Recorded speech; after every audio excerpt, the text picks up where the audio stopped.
ಇಲ್ಲ ಇವ್ರ ಮುಖ ಪರಿಚಯ ಅವ್ರಿಗಿಲ್ಲ, ಇವ್ರು ಕರೆದಿಲ್ಲಲ್ಲ. ಅವಾಗ ಅಮ್ಮನೇ ಹೇಳ್ತಾಳ, ನಾ ಅಂದ್ ಮಾತು ಕೊಟ್ಟಂಗ ಮುತ್ತೈದೆ ಬಂದಾಳ, ಆಕೆಗೆ ವಿಳ್ಳೆ ಕೊಟ್ಟು ಮೂರ್ತಿ ಮಾಡಕ್ ಹೇಳ್ರಿ ಅಂತೇಳಿ. ಅವಾಗ ಅವ್ರದ್ದು ಇವ್ರದ್ದು ಮುಖಾಮುಖಿಯಾಗಿ ಅಮ್ಮ ಕೊಟ್ಟ ಮಾತಿನಂತೇನೆ ಅವ್ರ ಮನೇಲಿ ಹಿಂದೂ ಮಾಡಿಲ್ಲ ಎಂದೂ ಮಾಡಿಲ್ಲ, ಅಂತವ್ರ ಕಡೆಯಿಂದ ಮುಂದೆ ಕೂತು ಮೂರ್ತಿ ಮಾಡಿಸ್ಕೊಂಡು ಬಂದು ನಿಮ್ಮೆಲ್ಲರಿಗೆ ದರ್ಶನ ಕೊಡಕ್ ಕೂತಾಳಮ್ಮ. ಹೀಗೆ ವೈಚಿತ್ರ್ಯದಿಂದನೇ ತಾಯಿ ಮಾತನಾಡ್ತಾನೆ. ಭಕ್ತರಿಗೆ ಏನು ಬೇಕು ಅಂತ ಕೇಳೋದಕ್ಕಂತೆ ಕುಂತಿರೋ ಕ್ಷೇತ್ರಕ್ಕೆ ನೀವು ಬಂದಿರಿಂದಾಗ ಅಲ್ಲಿ ನಿಮ್ಮ ಮನಸ್ಸಿನ ತೊಂದರೆಗಳನ್ನ, ಮನೆ ತೊಂದರೆಗಳನ್ನ ಒಂದಿಷ್ಟು ಜನ ಏನ್ ತಿಳ್ಕೊಂಡಿದ್ದಾರೆ ಅಂದ್ರ 5 ವಾರ ಅಂಬ್ಲಿ ಹಾಕಿಸ್ಕೊಂಡ್ರೆ ನಂದು ಆರಾಮ ಆಗ್ತದ, 5 ವಾರ ಮುಗಿ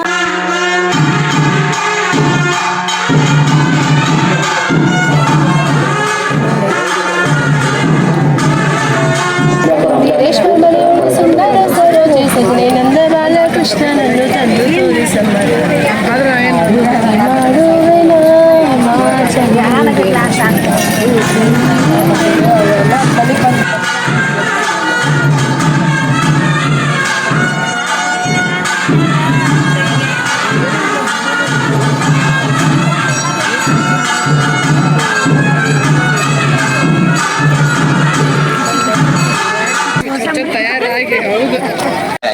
ಬಂದ್ ಎಲ್ಲಾ ಭಕ್ತರೊಳಗೆ ಹೆಂಗದಿರಿ ಹಿಂಗಿದ್ರೊಳಗ ಬುದ್ಧಿ ಇರ್ತಾಳ.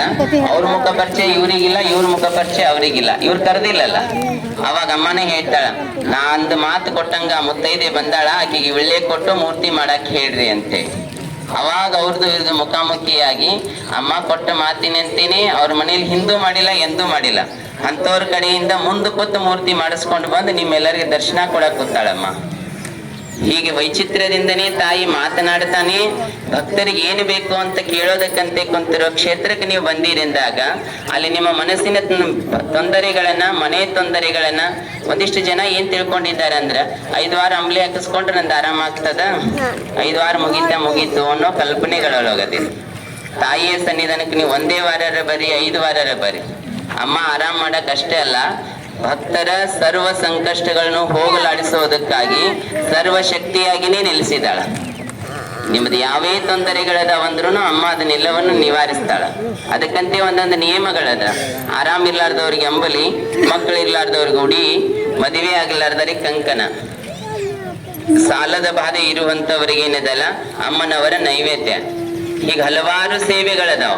ಅದ್ರ ಬಗ್ಗೆ ನಿಮ್ಗೆ ಗೊತ್ತಿಲ್ಲದೆ ಹೋದ್ರ ಕೌಂಟರ್ನೇ ಕೇಳ್ರಿ, ಸೇವಕರನ್ನ ಕೇಳ್ರಿ.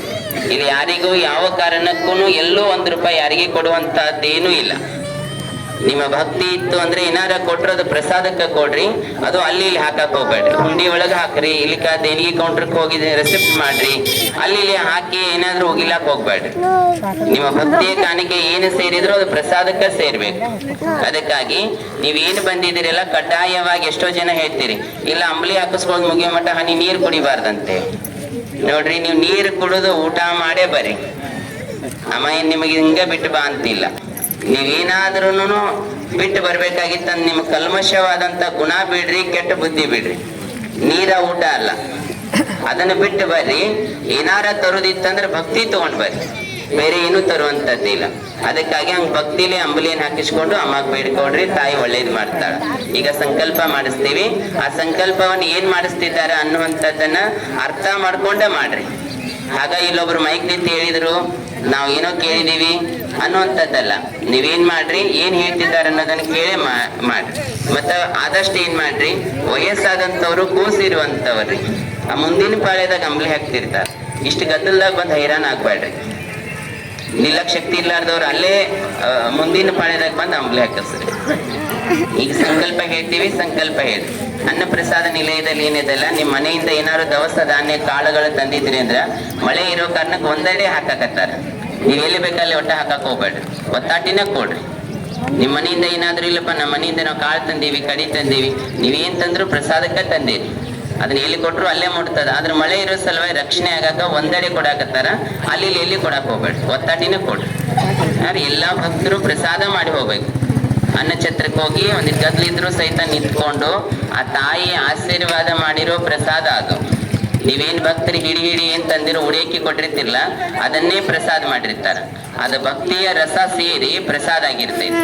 ಅದಕ್ಕಲ್ಲಿ ಪ್ರಸಾದ ಹಾಳು ಮಾಡ್ಲಾರ್ದ ಯಾರಾದ್ರೂ ಪ್ರಸಾದ ನೀರಾಕ್ ನಿಲ್ತೀನಿ ಅಂದ್ರೆ ನಿಮ್ಮದ ದೇವಸ್ಥಾನ, ನೀವು ಪ್ರಸಾದ ನೀಡಾಕ್ ನಿಲ್ಬಹುದು, ತಂದು ಹಾಕಕ್ ನಿಲ್ಬಹುದು, ಇಲ್ಲಿ ಏನಾದ್ರು ಸೇವೆ ಮಾಡ್ತೀನಿ ಅನ್ನೋರು ಇದ್ರೆ ಅಂದ್ರೆ ಅಲ್ಲಿಂದ ಬಂದಿರ್ತೀರಿ, ಒಂದ್ ಅರ್ಧ ಗಂಟೆ ನಿಂತು ಸೇವಾ ಮಾಡಿ ಸಂತೃಪ್ತಿಯಾಗಿ ಸಮಾಧಾನ ಆಗಿ ಹೊರಡ್ರಿ. ಇಲ್ಲಪ್ಪ ನಮ್ಮ ಮಾಡಾಕ್ ನಿಗಂಗಿಲ್ಲ ಅಂದ್ರೆ ನೋಡಾಕರ ನಿಲ್ರಿ. ಹಾ, ಮತ್ತೆ ಭಕ್ತರಿಗೆ ಅದೊಂದು ಎಲ್ಲರ ಕಡೆಯಿಂದ ಬರೋದು ಅದೇ ರೀ. ಆ ಹುತ್ತುಗಳ ಮಣ್ಣನ್ನು ಹಚ್ಕೋತೀರಿ. ಕಾಲು ನೋಸಾಕತ್ತೈತೆ ಅಂದ್ರೆ ಹುತ್ತಿನ ಮಣ್ಣು ಹಚ್ಕೊಳ್ಳೋದು. ಯಾವತ್ತೇ ಹೇಳ್ತೀನ್ರಿ, ಅಂಬಲಿನೂ ಹಚ್ಕೋತೀರಿ. ಅಂಬಲಿ ಅನ್ನೋದು ಕುಡಿಯೋದಕ್ಕೆ ಅಮ್ಮ ಕೊಟ್ಟಿದ್ದೆ ಹೊರತು ಕಾಲಿಗೆ ಹಚ್ಕೊಳಕ ಮೈಗೆ ಹಚ್ಕೊಳಕಲ್ಲ. ಯಾರು ಕಾಲಿಗೆ ಹಚ್ಚೋದು ಮೈಗೆ ಹಚ್ಚೋದು ಮಾಡಕ್ ಹೋಗ್ಬೇಡ್ರಿ. ಅದ್ ಅಂಬಲಿ ಎನ್ನುವುದನ್ನ ತಾಯಿ ಆಶೀರ್ವಾದ ಮಾಡಿ ಔಷಧ ಮಾಡಿರ್ತಾಳ. ಆ ಔಷಧವನ್ನ ಅಲ್ಲಿ ಚೆಲ್ಲುವಂಗಿಲ್ಲ. ಈಗ ನೋಡ್ರಿ, ನೀವ ಡಾಕ್ಟರ್ ಮನತಕ್ ಹೋಗಿರ್ತೀರಿ, ಅವ್ ಔಷಧ ತಗೋರಿ, ಗುಳಿಗೆ ತಗೋರಿ, ನಾ ಗುಳಿಗೆ ಅರದು ಒಂದು ಬಾಟ್ಲೆ ನೀರಾಗ ಹಾಕಿ ಅಳಗ್ಯಾಡಿಸಿ ಮೈಗೆ ಹಚ್ಕೋರಿ ನೋಡ್ರು. ಹಚ್ಕೋತೀರೇನು ನೀವು? ಹಚ್ಕೋರಿ, ಅದ್ರ ಕಡಿಮೆ ಆಕೈತೇನು? ಇಲ್ಲಕಂದ್ರೆ ಒಂದಿಷ್ಟು ಜನ ಹೋಗಿ ಹಿಂಗೆ ಹೇಳ್ರಿ, ಡಾಕ್ಟ್ರಿಗೆ ಇಂಜೆಕ್ಷನ್ ಏನ್ ಮೈಯಾಗ ಏನು ಕೊಡ್ಬೇಡ್ರಿ, ಕೈಯಾಗ ಕೊಡ್ರಿ, ಮೈಯಾಗ ಹಚ್ಕೊಂಡ್ ಬಿಡ್ತೀವನ್ರಿ. ಹಾಗ ಅದು ಅಂಬಲಿ ಅನ್ನೋದು ನಿಮಗ ಅಂಬಲಿ ಆಗೈತಿ. ಆ ತಾಯಿ ಕಲಿಯುಗದಲ್ಲಿರುವ ಸರ್ವ ರೋಗಗಳನ್ನು ಆ ಅಂಬಲಿಯಿಂದ ನಿವಾರಣೆ ಮಾಡೋದಕ್ಕಂತೇನೆ ಅವತಾರ ತಾಳಿ ಬಂದಿದ್ದಾಳ. ಅದಕ್ಕಂತೇನೆ ಅಂಬಲಿ ಔಷಧ ಆಗೈತೆ. ಅದು ನಮ್ಮ ಹೊಟ್ಯಾಗ ತಗೋರಿ. ಹುತ್ತಿನ ಮಣ್ಣು ಹಚ್ಕೊಳಕ್ ಹೋಗ್ಬೇಡ್ರಿ. ಹಾ ರೀ, ಮೈಗೆ ಅಂಬಲಿ ಹಚ್ಕೊಳಕ್ ಹೋಗ್ಬೇಡ್ರಿ. ನಿಮ್ಗೆ ಏನೇ ಗೊತ್ತಿರ್ಲಿಲ್ಲ ಅಂದ್ರೆ ಕೌಂಟರ್ದಲ್ಲಿರೋರ್ನ ಕೇಳ್ರಿ, ನಮ್ಮನ್ನ ಕೇಳ್ರಿ, ನಾವೆಲ್ಲರೂ ಹೇಳ್ತೀವಿ. ಅದನ್ನ ಬಿಟ್ಟು ಬೇರೆ. ಮತ್ತೆ ಅದು ಬಸ್ಸಿಂದ ಒಂದು ನನಗೆ ಬೆಳಿಗ್ಗೆನೆ ಬಂದು ಹೇಳಿದ್ದಾರೆ. ನಿನ್ನೆ ದಿನದಂದು ಸಾಯಂಕಾಲದ ಮೊದಲ ಕಡೆಯಿಂದ ಬರುವಾಗ ಏನ್ ಮಾಡಿದಾರಂತ, ಬಸ್ ಬರಾಕ್ತಿತ್ತಂತ, ಒಬ್ಬ ಅಜ್ಜಿ ಓಡಿ ಹೋದ್ಲಂತ. ತರಬಪ್ಪ ನಾನು ಅರ್ಜೆಂಟ್ ಹೋಗ್ಬೇಕಂದ್ಲಂತ. ಅವ್ರೇನಂತ ನನ್ನ ಟೈಮ್ ಆಗೈತೆ ಹತ್ತಾಯಿ ಅಂತ ತರಬಿಸಿ ಹತ್ತಿಸ್ಕೊಳಕ್ ಹೋಗ್ಯಾರ. ಇಲ್ಲ ನಮ್ಮ ಮನೆಯವ್ರು ಬರಾಕ್ತಾರ ತರಬ್ನಿ ಅಂದ್ಲಂತ. ಅವ್ರೇನಂದ್ರ ಎಲ್ಲಿದಾರ್ರಿ ಅಂದ್ರತ್ತ. ಇನ್ನ ಚಿಕ್ಕೋಡಿಯಿಂದ ಬರತ್ತಾರ, ಅಲ್ಲಿ ಮಠ ಬಸ್ಸ ಬಿಡಂಗಿಲ್ಲ ಅಂದ್ರ. ಅವ್ರು ಚಿಕ್ಕೋಡಿಯಿಂದ ಬರೋ ಮಠ ಇವ್ ಯಾಕೆ ತರಬ್ತಾನ್ರಿ? ತರಬ್ಲಿಲ್ಲ ಅಂದ್ರೆ ನಿನ್ಗೆ ಗಾಲ ಬಿದ್ದ ಸೌತ್ ನಂದ್ಲತ್ ಮನೆಗೆ. ಅಲ್ರಿ, ಹಿಂಗ ಬೆದರಿಕೆ ಒಟ್ಟ ಬಸ್ಸಿನವ್ರಿಗೆ ಹಾಕಕ್ ಹೋಗ್ಬೇಡ್ರಿ. ಪುಣ್ಯದಾರ ನಿಮ್ಮ ಬರಾಕ್ ಅನ್ನು ಮಾಡಾಕ ಆ ಸರ್ಕಾರದವ್ರು ಫ್ರೀ ಕೊಟ್ಟಾರ. ಇವ್ರು ಇಲ್ಲಿಗೆ ನೀವು ಬರಾಕ್ ಬಿಟ್ಟಾರ ನೋಡ್ರಿ. ಬಸ್ ನಿಮ್ದ ಐತಿ ಎಲ್ಲ ಐತ ಗಾಲ್ಯಾಗ ಬೀಳಕ್ ಹೋಗ್ಬೇಡ್ರಿ, ಬೆದರಿಕೆ ಹಾಕ್ಬೇಡ್ರಿ. ಆ ಡ್ರೈವರ್ ನನಗೆ ಮುಂಚೆನೆ ಬಂದ ಹೇಳ, ಒಂದಿಟ ಭಕ್ತರಿಗೆ ಹೇಳ್ರಿ ಜರ ಆಟ ಬರ್ತಾರ್ರಿ, ಬಂದ್ ಮತ್ತ ಗಾಲ್ಯಾಗ ಬೀಳ್ತು ನೋಡ್ರಿ, ನಾವು ಬರು ಮಠ ಬಿಡಂಗಿಲ್ಲ ಅಂತ. ರಿಸರ್ವೇಶನ್ ಮಾಡಕ್ ಅದೀನಿ, ನಿಮ್ ಸ್ವಂತ ಗಾಡಿ ಏನ್ರಿ ಇದೇನು? ಅದಕ್ಕೆ ಹೇಳ್ತೀನಿ, ನೀವು ಬರುವಾಗ ಇನ್ನೊಂದು 10 ನಿಮಿಷ ತಡ ಆಗ್ಲಿ. ಬಾಗಲಕೋಟ್ ಕಡೆಯಿಂದ 22 ಬಸ್ ಬಿಟ್ಟಾರ, ಮುದೋಳ ಕಡೆಯಿಂದ 8 ಬಸ್ ಬಿಟ್ಟಿದಾರ, ಬೀಳಿಗೆ ಕಡೆಯಿಂದ ಬಸ್ ಅದ. ನಿಮಗ್ ಬಸ್ಸಿನ ಸೌಕರ್ಯ ಮಾಡಾಕ ದೇವಸ್ಥಾನದ ಆಡಳಿತದವ್ರು ಅಲ್ಲಿಗೆ ಹೋಗಿ ಹೇಳಿ ಭಕ್ತರಿಗೆ ತೊಂದರೆ ಆಗಬಾರ್ದತ್ ಎಲ್ಲಾ ವ್ಯವಸ್ಥೆ ಮಾಡ್ಯಾರ. ಅದಕ್ಕೆ ನಿಧಾನವಾಗಿ ಹೋಗ್ರಿ, ನಿಧಾನವಾಗೇ ಬನ್ರಿ. ಬಸ್ನವ್ರಿಗೆ ಆಟ ಬಿದ್ದು ಬೆದರಿಕೆ ಹಾಕಕ್ ಹೋಗ್ಬೇಡ್ರಿ. ಅಲ್ಲಿ ಬೆದರಿಕೆ ಹಾಕಿದಂಗ ಮತ್ತೆ ಇಲ್ಲಿ ಕೌಂಟರ್ದಾಗೂ ಹಾಕಿರಿ. ಮತ್ತ ದೌಡ್ ಕೊಡ್ಲಿಲ್ಲ ಅಂದ್ರೆ ನೋಡಂತ ಹೇಳಿ ಆಗಲೇ ತಾಟ್ ನಾನು ತಳಗ ಊಟಕ್ಕೆ ಹೋದಲ್ಲಿ ಹೋಗಿದ್ದೇರಿ ಹೇಳತ್ತಾರೆ. ನಾನು ನಾಷ್ಟಾ ಮಾಡಕ್ ಬಂದಾರ, ಗದ್ಲ ಐತಿ, ನಿಲ್ಲಕ್ಕಾಗಿಲ್ಲ ಅವ್ರಿಗೆ. ಆಚ ಕಡೆ ಹೋಗನಿ ಕಡೆ ಬಂದಾರ, ಇಲ್ಲಿ ಬರಬಾರ್ದ್ರಿ ನೀವು ಅಂತ. ಯಾಕೆ ಬರಬಾರ್ದಂತ? ಇಲ್ರಿ ಅಲ್ಲಿ ಪಾಳ್ಯದಾಗ ತಗೋಬೇಕು ಅಂತ. ನೋಡ್ರಿ, ನೀವ ಹೇಳಿರಿ ಗುಡಿ ನಂಬದಂದಿರಿ, ಅಲ್ಲಿ ಪ್ರಸಾದ್ ನಂಬದಂದಿರಿ, ಈಗ ಗಂಗಾಳು ನಂಬದ ಅದ, ಎಲ್ಲಾ ನಮ್ಮದ ನಾವ್ ಬೇಕಾದಲ್ಲಿ ತಿಂತೀವಿ ಅಂತಂದ್ರೆ. ಹಾಗಿತ್ತಂದ್ರೆ ಏನ್ ಮಾಡಬೇಡ್ರಿ ನೀವು, ಒಟ್ಟ ಅಂಗಿ ಕಳೆದ ಸಾರಿನ ಗಂಗಾಳದಾಗ ಜಿಗದಾಡಿ ಬಿಡಿರತ್ತೆ ಏನೀಗ. ಅದಕ್ಕೆ ಮತ್ತೆ ಅಲ್ಲಿ ಒಟ್ಟು ಟಬರ್ ಮಾಡ್ಬೇಡ್ರಿ ಪಾಪ. ಅವ್ ಮಾಡಿ ನಿಮಗ್ ನೋಡ್ರಿ ಇಂಥ ಬಿಸಿಲ ಮಳೆ ಅಂದ್ರೂ ಸಹಿತ ಬೈಲಲ್ಲಿ ನಿಮಗ್ ಪ್ರಸಾದ ಮಾಡ್ತಾ ಇದ್ದಾರೆ ಅಂದ್ರೆ, ಪ್ರಸಾದ ನಿಲಯದವ್ರು ಮಾಡೋ ಸೇವೆ ಮುಂದೆ ಇನ್ಯಾವ ಸೇವೆನೂ ದೊಡ್ಡದಲ್ಲ. ಅವ್ರು ಮಾಡೋ ಸೇವಕರಿಗೆ ಏನಿದಲ್ಲ ನೀವು ಸಹಕರಿಸ್ರಿ, ನೀಡಾಕ್ ನಿಲ್ರಿ, ಅದೇ ನೀವು ಕೊಡುವಂತ ಸಹಕಾರ. ಅದಕ್ಕೆ ಸಂಕಲ್ಪ ಹೇಳ್ತೀರಿ, ಸಂಕಲ್ಪ ಹೇಳಿ. ಎಲ್ಲರೂ ಎಲ್ಲೆಲ್ಲಿ ನಿಂತೀರಿ ಅಲ್ಲೇ ಜೋರಾಗಿ ಹೇಳಿ. ನೀವು ನಾವು ಅಂಬ್ಲಿ ಹಾಕಿಸ್ಕೊಂಡಿ ನೀವು ಅನ್ನಕ್ ಹೋಗ್ಬೇಡ್ರಿ, ನೀವು ಅಲ್ಲೇ ನಿಂತ ಹೇಳ್ರಿ. ಅದು ಸಂಕಲ್ಪ ಮಾಡಿ ಅಂಬ್ಲಿ ಮ್ಯಾಗ ಹಾಕಿಸ್ಕೋಬೇಕಾ, ಸಂಕಲ್ಪ ಬುಡಕ್ ಹಿಡ್ಕೊತೈತಿ. ಈಗ ಏನಾಗೈತೆ ಅಂದ್ರೆ ನಿಮ್ಗೆ ಬುಡಕ್ ಅಂಬ್ಲಿ ಆಗ್ಲಿ, ಮ್ಯಾಗ ಸಂಕಲ್ಪ ಆಗ್ಲಿ, ಈ ಕಾಡ್ ಯಾರ್ದು ನಿಮ್ದು, ಈ ಕಾಡ್ ಯಾರ್ದು ಹಿಂಗಾಗ್ಲಿ.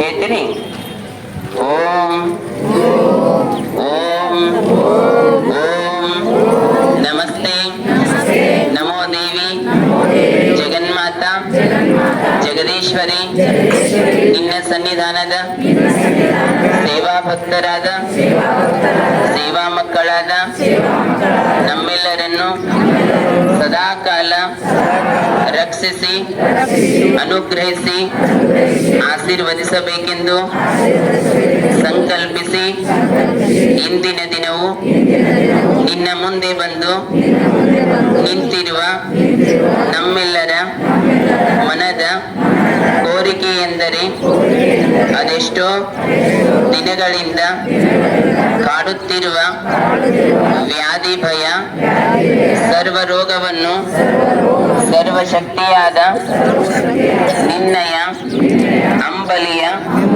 ಅಮೃತದ ಔಷಧದಿಂದ ಅನಾರೋಗ್ಯವನ್ನು ಹೋಗಲಾಡಿಸಿ ಆರೋಗ್ಯ ಭಾಗ್ಯವನ್ನು ನೀಡಬೇಕೆಂದು ಬೇಡಿಕೊಳ್ಳುತ್ತಾ ಮನದಲ್ಲಿರುವ ಮನೆಯಲ್ಲಿರುವ ಸರ್ವ ಸಂಕಷ್ಟಗಳನ್ನು ಸರ್ವ ತೊಂದರೆಗಳನ್ನು ಹೋಗಲಾಡಿಸಿ ಆದಿಶಕ್ತಿ ಜಗತ್ಶಕ್ತಿ ಧರ್ಮಶಕ್ತಿ ಎಲ್ಲಾ ಶಕ್ತಿಯ ಮೂಲ ಶಕ್ತಿಯಾದ ಜಗನ್ಮಾತೆ ಇಂದಿನಿಂದ ನಮ್ಮ ಮನೆಗೆ ಅಷ್ಟಲಕ್ಷ್ಮಿಯ ಅನುಗ್ರಹದಿಂದ ದೇವಲೋಕದ ಸರ್ವಶಕ್ತಿಗಳ ಅನುಗ್ರಹದಿಂದ ನಮ್ಮ ಕುಟುಂಬಕ್ಕೆ ಧನಧಾನ್ಯದ ಕೊರತೆ ಇಲ್ಲದಂತೆ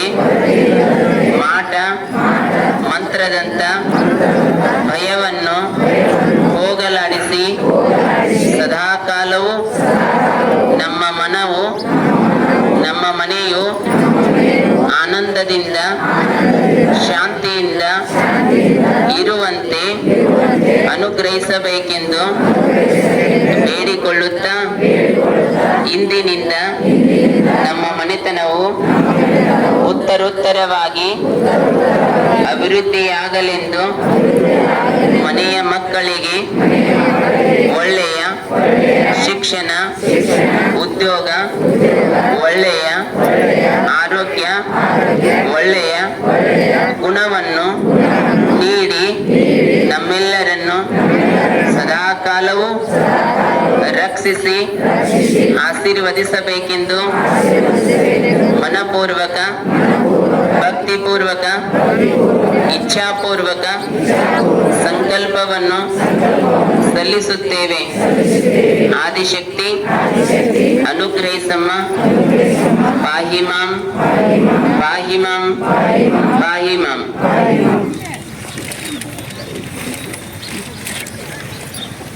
ಈಗ ಅಂಬಲಿ ಹಾಕ್ತಾರೆ, ನಿಧಾನವಾಗಿ ದರ್ಶನ ಮಾಡ್ಕೊಂಡು ಅಂಬಲಿ ಹಾಕಿಸ್ಕೊಂಡು ಮೊದಲು ಪ್ರಸಾದಕ್ಕೆ ಹೋಗ್ರಿ. ಬಿಸಿಲಿರೋ ಕಾರಣಕ್ಕೆ ಎಲ್ಲರೂ ನೆಳ್ಳಿಗೆ ಕೊಡ್ರಿ. ಅಲ್ಲೇ ನೀರ್ ಚೆಲ್ಲೋದು ಪ್ರಸಾದ ಚೆಲ್ಲೋದು ದಯಮಾಡಿ ಮಾಡ್ಲಾಕ್ ಹೋಗ್ಬೇಡ್ರಿ.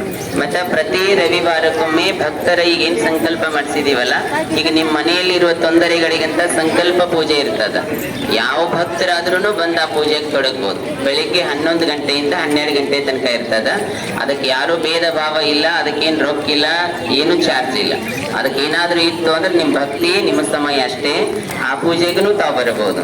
ಮತ್ತೇನದಲ್ರಿ, ನಾವು ಪ್ರತಿ ಶನಿವಾರ ರವಿವಾರ 2 ದಿನವೂ ಸಹಿತ ಭಕ್ತರಿಗೆ ಭೇಟಿ ಆಗಕ್ಕಂತ ಇರ್ತೀವಿ. ಅದಕ್ಕಾಗಿ ನೀವು ಭಕ್ತರು ಯಾರಾದ್ರೂ ಮಾತಾಡ್ಬೇಕಾಗಿತ್ತು, ಏನಾರು ಹಂಚ್ಕೋಬೇಕಾಗಿತ್ತು ಅಂದ್ರ ಪ್ರತಿ ಶನಿವಾರ ರವಿವಾರ ಸನ್ನಿಧಾನದಲ್ಲೇ ಇರ್ತೀವಿ. ಬಂದು ಭೇಟಿ ಆಗ್ಬೋದು. ಮತ್ತೆ ಭೇಟಿ ಆಗ್ಬೋದು ಅಂತ ಹೋದ್ವಾರ ಹೇಳಂತ್ಲಿ ಇವತ್ತು ಬಂದವ್ರು ನಿಮ್ಮಿದ್ ನಾಳೆ ತನಕ ವಸ್ತಿ ಉಳ್ದಾರ.